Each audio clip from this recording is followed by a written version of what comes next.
好，这里是郑妈妈的美食日记。在炎热的夏天，吃上一块甘甜多汁的西瓜是一大享受。但是人的食量是有限的，买回来一个大西瓜，经常不能一次性吃光。这个时候，如果不能将西瓜妥善保存，那么西瓜很容易就变质了，非常可惜。保存西瓜时，我们大部分人都会将西瓜直接放到冰箱保存，这样确实很方便。但是很多肠胃不好的人吃了冰箱里拿出来的冰西瓜，很容易拉肚子。这个时候应该怎么办呢？今天我们就来跟大家分享，西瓜吃不完不要放冰箱，教你一招，西瓜放上1个星期也不会坏哦。我们的西瓜买回来之后，我们可以看到这个西瓜整体上来说还是不错的。首先，西瓜的瓜藤是青绿色的，十分新鲜，说明这个西瓜摘下来的时间不长，新鲜度好。其次，西瓜的瓜皮光滑鲜亮，纹路清晰，底面发黄，说明西瓜的成熟度比较高，品质较好。第三，这个西瓜的瓜期很小，这说明西瓜皮薄又多，是一个好西瓜。接下来我们准备好一盆清水，将西瓜放到清水中进行清洗。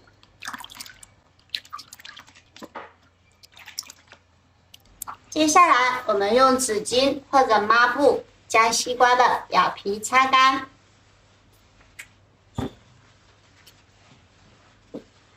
顺带着，我们要将砧板上的水分擦一下。接下来，我们准备好一把刀，将西瓜的瓜藤切掉，然后我们用刀将西瓜切成2半。要注意，切西瓜的刀必须得是无水无油的哦。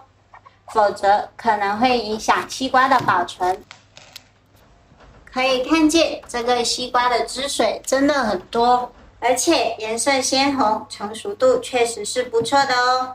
今天呢，我们一次性吃不完整个西瓜，所以我先将另一半西瓜保存起来。保存西瓜时，我们首先准备好保鲜膜，将保鲜膜覆盖在西瓜切面上。我们将保鲜膜折回来，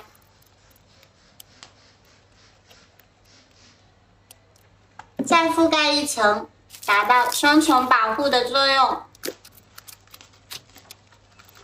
之后，我们再用剪刀将多余的保鲜膜剪掉，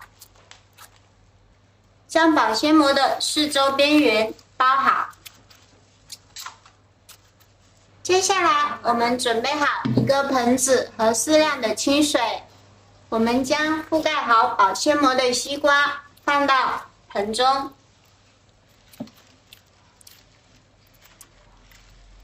我们将西瓜放进去之后，清水没过西瓜的2/3就可以了。现在我们发现水量还是太少了，我们可以再往盆中倒入一些清水，但是注意不要超过西瓜的2/3哦。这样之后，我们按照2到3个小时换一次清水就可以啦。这样保存西瓜能够大大延长西瓜的保鲜期，西瓜放上好几天都不会坏哦。而且西瓜吃起来十分新鲜，肠胃不好的人吃了也不用担心太过冰凉，是不是特别实用呢？好了，今天我们的分享就到这里结束啦。这里是郑妈妈的美食日记，我们下次再见，拜拜。Hello， 大家好，这里是郑妈妈的美食日记。转眼间就要入秋啦，小米是入秋后非常适合食用的一种食物。今天我们就来跟大家分享一道用小米制作的美食。首先，我们要学会正确挑选小米，优质的小米闻起来会有一股清香的味道，吃起来有点微微的甜味，不会出现异味，而且从外观上看，颗粒大小均匀，颜色微黄，很少会出现碎米或者米虫等。购买的时候要注意分辨哦。我们将小米倒入碗中，加入清水进行清洗。这个时候，我们也可以来观察一下清洗小米的水。如果发现淘米水颜色非常的亮黄，那么很可能是买到了养过色素的小米了，要当心哦。小米清洗干净之后，我们重新换入清水，对小米进行浸泡。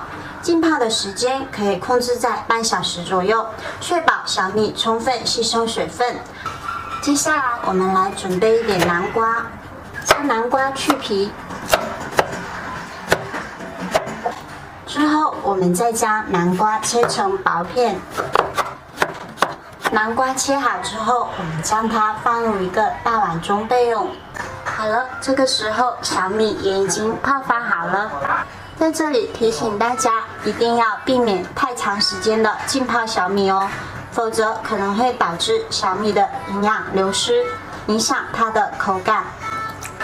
我们将泡发好的小米捞出，摊开放在南瓜上，然后我们将大碗放入蒸锅中，盖上盖子，开火蒸煮15分钟左右。在蒸煮的过程中，我们来准备一些红枣和葡萄干，倒入适量的清水。然后再加入1小勺面粉，用手进行抓洗。面粉能够发挥良好的吸附作用，深入红枣和葡萄干的褶皱，吸附出它们身上的灰尘和杂质。抓洗干净后，我们将水倒掉，重新倒入清水进行清洗，可以多清洗2遍。红枣和葡萄干彻底洗净后，我们将它捞出。接下来，我们将红枣切成小块，顺便将枣核给去掉。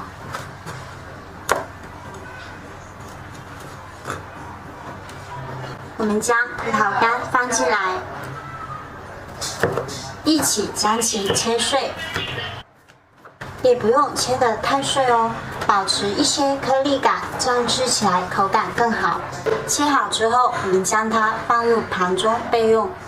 现在15分钟过去，南瓜和小米已经蒸熟啦。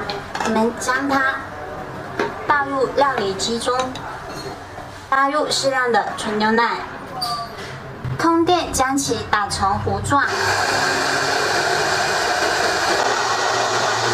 打成糊状后，我们将它倒出，放入碗中。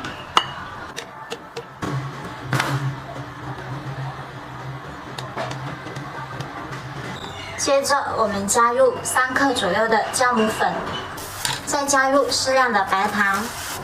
喜欢吃甜一点的朋友可以多放一些。之后，我们用筷子搅拌均匀。使白糖和酵母粉充分的溶解，然后我们少量多次的加入面粉，边加入边搅拌，直到面糊变得比较粘稠。搅拌的时候能够感受到较明显的阻力时就可以了。之后我们盖上一层保鲜膜，等待面糊发酵半个小时。接下来，我们准备好一个模具或者合适的容器，倒入一点食用油，然后我们用刷子将模具的表面和周围都均匀的刷上食用油，一定要保证模具的边边角角都刷上食用油哦。刷好油之后，我们在模具的底部撒上一些黑芝麻。这样能够防止食物粘连，而且还能增加美观性哦。好了，现在面糊已经发酵好了，我们用筷子搅动一下，可以感受到里面有气体，从视觉上看呈现出一种蜂窝状。这个时候，我们将刚才切碎的红枣和葡萄干倒进来，用筷子继续搅拌均匀，同时也达到促进面糊排气的目的。我们搅拌到面糊的体积变回跟之前一样的体积大小时就可以了。搅拌均匀后，我们将面糊倒入刚才准备好的模具中，准备好一个铲子，给铲子的表面也刷上一些食用油，将面糊压得更加的平整和均匀，同时也能够锁住面糊内部的水分，使做出来的小米糕吃起来更加的松软。然后我们再撒上一点黑芝麻，再加上一点葡萄干进行点缀，然后我们将面糊放入蒸锅中，盖上盖子进行2次发酵，发酵时间控制在10分钟左右。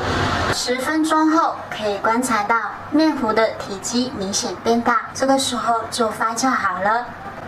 接下来我们盖上盖子，开中小火，继续蒸煮35分钟。好了，现在35分钟过去啦，我们关火。先不要着急将盖子打开，我们盖出盖子，继续焖上5分钟，这样能够避免小米糕塌陷。5分钟过去啦，我们打开盖子，哇，马上就可以闻到一股浓浓的奶香味哦。我们将小米糕取出来之后，让它自然冷却一些。小米糕稍微冷却一下之后，我们将它倒出来。这样一道营养美味又好看的南瓜小米发糕就做好啦。我们将它切成小块，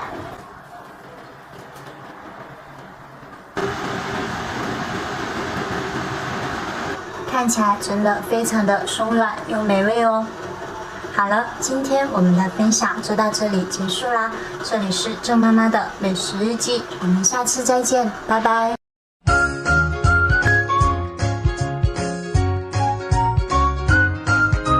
大家好，今天我们用腐竹来做一道好吃的，不管是家人还是朋友来了，都觉得非常的不错。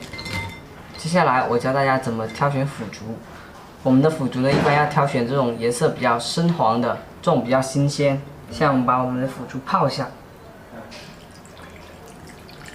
我们在泡腐竹的时候，千万不要拿热水去泡，这样会把我们的腐竹烫熟。我们要用冷水给它浸泡30分钟。趁我们在泡腐竹的时间，我们来切点小料。我们切点葱花，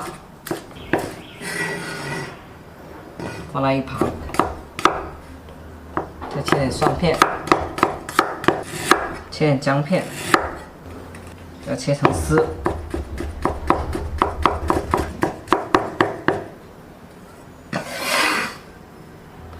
把它们装到我们的小碗里面备用。我们准备一个青椒，给它切成丝，把它装到碗里面，等一下备用。我们再来一个番茄，给它切成片，再给它切成条。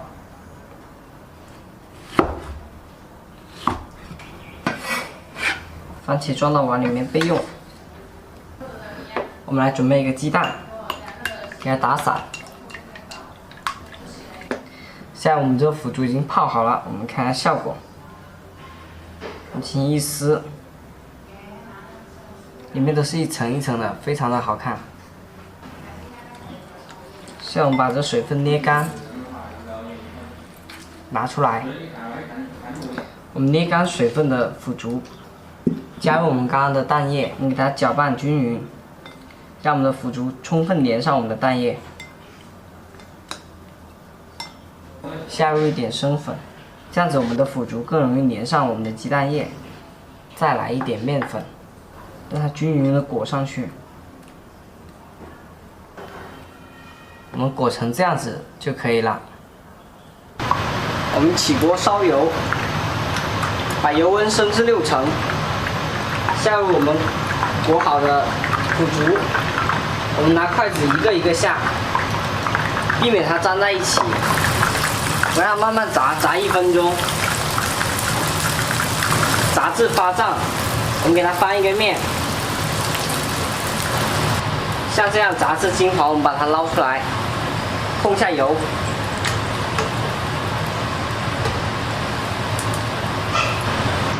我们的腐竹像这样一样金黄，就炸好啦。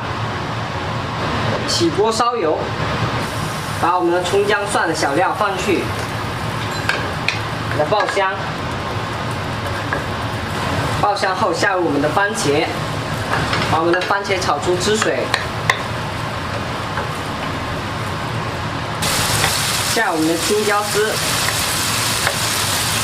翻炒均匀。番茄出汁水后，我们下入我们的腐竹，给它炒均匀。翻炒均匀后，我们来调下味：1勺盐，1点蚝油，少许生抽，翻炒均匀。把我们的腐竹炒至变色，关火出锅。出锅装到盘里。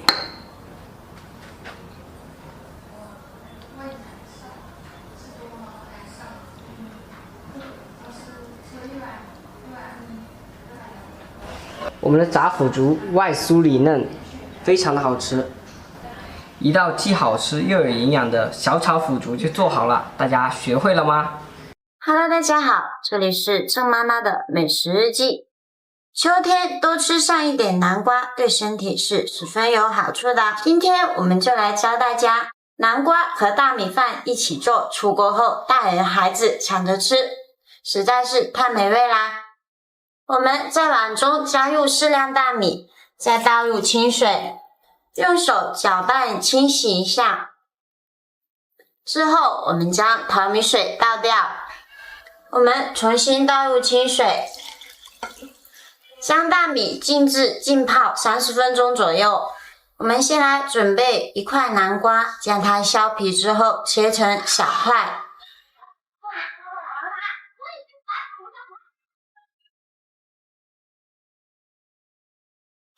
南瓜切块后放入一个碗中备用。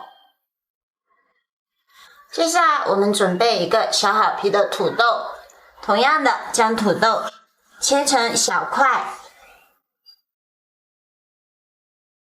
我们再来准备1根香肠，同样将它切成小块。我们再来准备几朵香菇，将香菇切碎。香菇切碎后放入碗中备用。接下来我们起锅，开火，加入适量的食用油，倒入香肠翻炒一下，我们再加入香菇，炒出香味。然后我们加入刚才切好的南瓜和土豆，一起翻炒。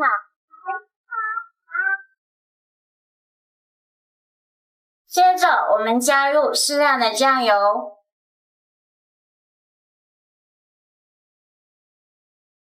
再加入1点蚝油，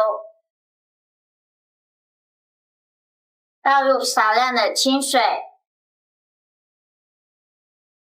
稍微翻炒一下之后，关火放在一旁备用。接着我们将浸泡好的大米倒入电饭锅中，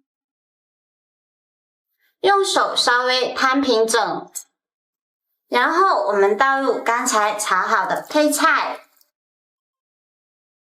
用勺子给它整理的平整一些，然后我们加入适量的清水，然后我们盖上锅盖，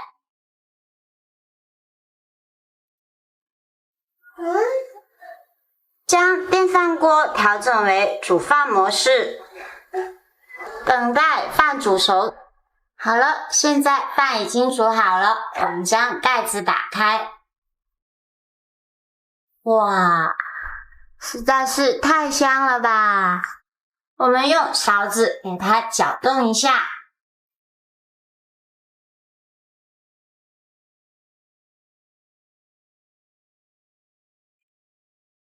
我们将米饭盛出来，放到碗中。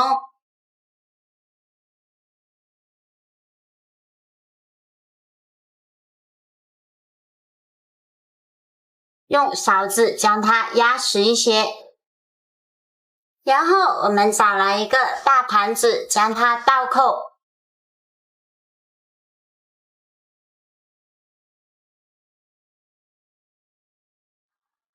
这样一道美味喷香的南瓜香肠饭就做好啦。这样做出来的南瓜香肠饭吃起来有菜有饭，营养丰富，而且非常美味，大人小孩都喜欢吃。感兴趣的朋友也在家里自己试一试吧。好了，今天我们的分享就到这里结束啦。这里是郑妈妈的美食日记，我们下次再见，拜拜。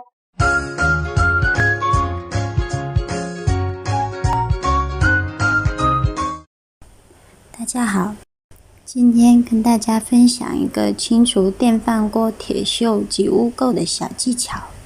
电饭锅很容易藏污纳垢，尤其是电饭锅的发热内胆很容易生锈，并且藏有很多的污垢。另外，电饭锅的盖子也是藏污纳垢的重要部位之一，必须及时清洗。首先，我们往碗里倒入适量白醋，再将几张可湿水的纸巾泡入白醋中。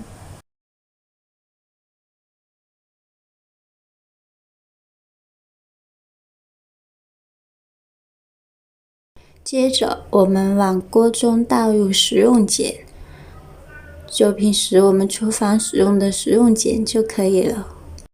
食用碱具有良好的清洁作用，我们将它铺满锅底，铁锈较多的地方可以多放一些哦。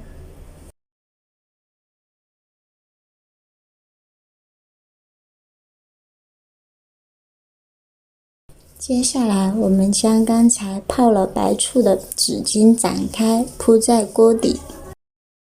白醋本身具备一定的软化作用，它遇到食用碱会发热。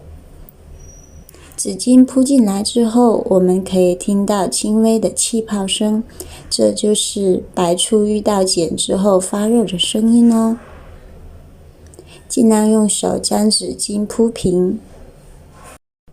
同样的，锈迹比较明显的地方，我们可以铺厚一些。整理好之后，静置5到10分钟，等待白醋和食用碱发挥作用。食用碱加上白醋可以使清洁作用加倍，能够帮助我们很好的清除锅底的锈迹以及污垢哦。静置的过程中，我们先来清洗一下锅盖。用纸巾轻轻擦拭里面的污渍，污垢较多的地方，我们同样倒入一些食用碱，再用浸泡过白醋的纸巾擦拭清洗。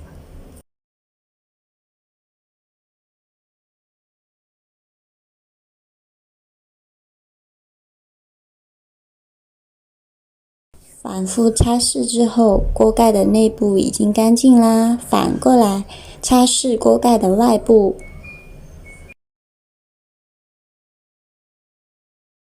不要忘了，锅盖里面的垫圈也要清洗干净哦，否则会滋生细菌。清洗干净以后，我们用清水冲洗锅盖。可以看到，锅盖已经变得十分的崭新啦。用厨房抹布进一步清洗，确保锅盖清洗干净。现在锅盖里里外外都干净啦。接下来我们可以开始清洗发热内板了。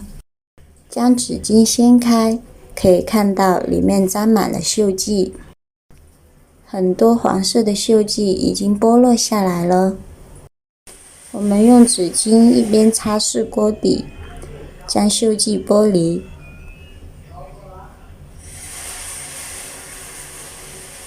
将纸巾取出，可以发现锅底的锈迹和污垢已经减少了很多。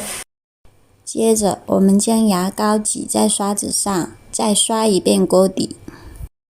牙膏中含有研磨剂，具备摩擦作用，锅底大部分铁锈和污垢都清除掉啦。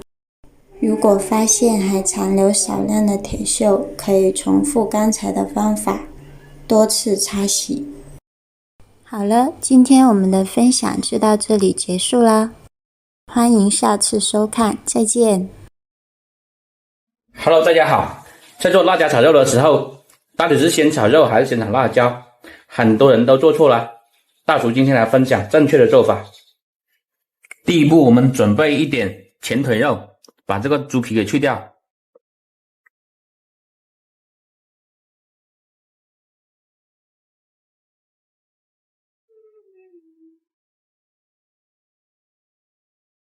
在饭店里面做这个辣椒炒肉，很多人都是不洗肉的，大家也可以借鉴一下。这个皮可以拿去开锅，或者是留着下一次积累够多了，我们再一起煮来吃。把这个猪肉肥瘦分离。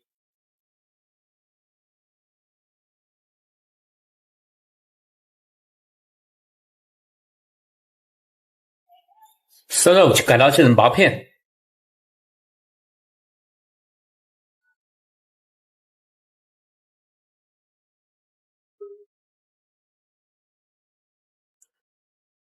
瘦肉切好装碗里面备用。这个肥肉同样切成薄片。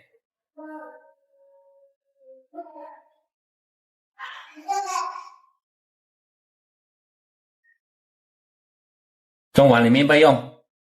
现在来腌制一下这个瘦肉，少许盐，一点老抽上色，加一点玉米淀粉，让它更加嫩。用筷子把它拌匀，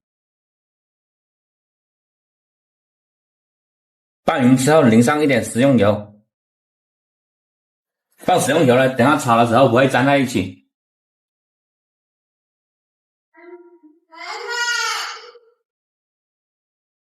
准备一点螺丝椒，螺丝椒不用清洗，去掉头。因为饭店里面的螺丝椒一般都不用清洗的，这样吃起来会更加的香，我也不知道为什么。螺丝椒我们切成滚刀块。螺丝椒来做这个辣椒炒肉是绝配的，因为螺丝椒它炒起来会很香。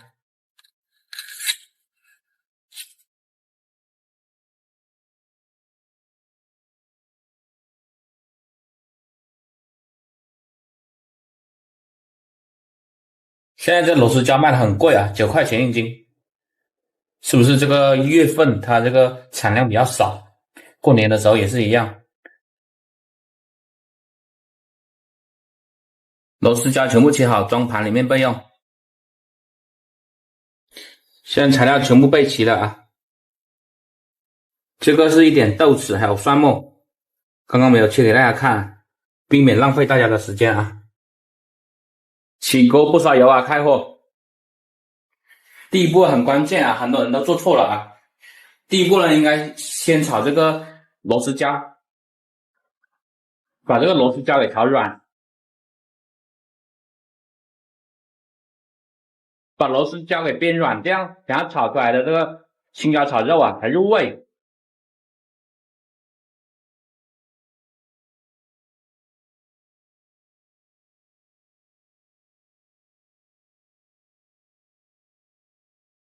螺丝椒炒软，我们盛出备用。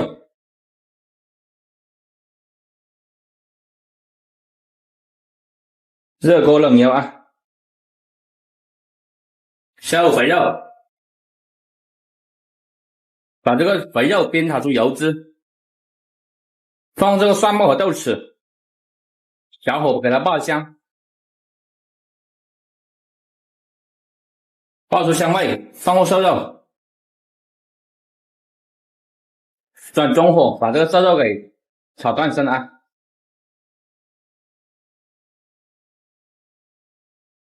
炒至现在瘦肉发白，青椒回锅，稍微大火给它翻炒一下，炒出这个青椒的锅气。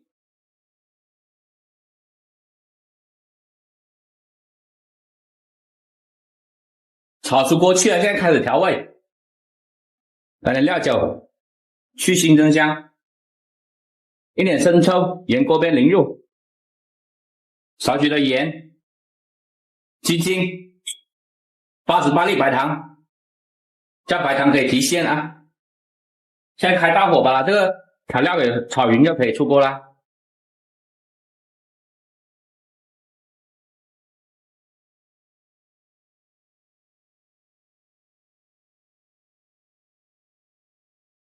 调料炒匀了，炒香，我们就可以关火出锅了。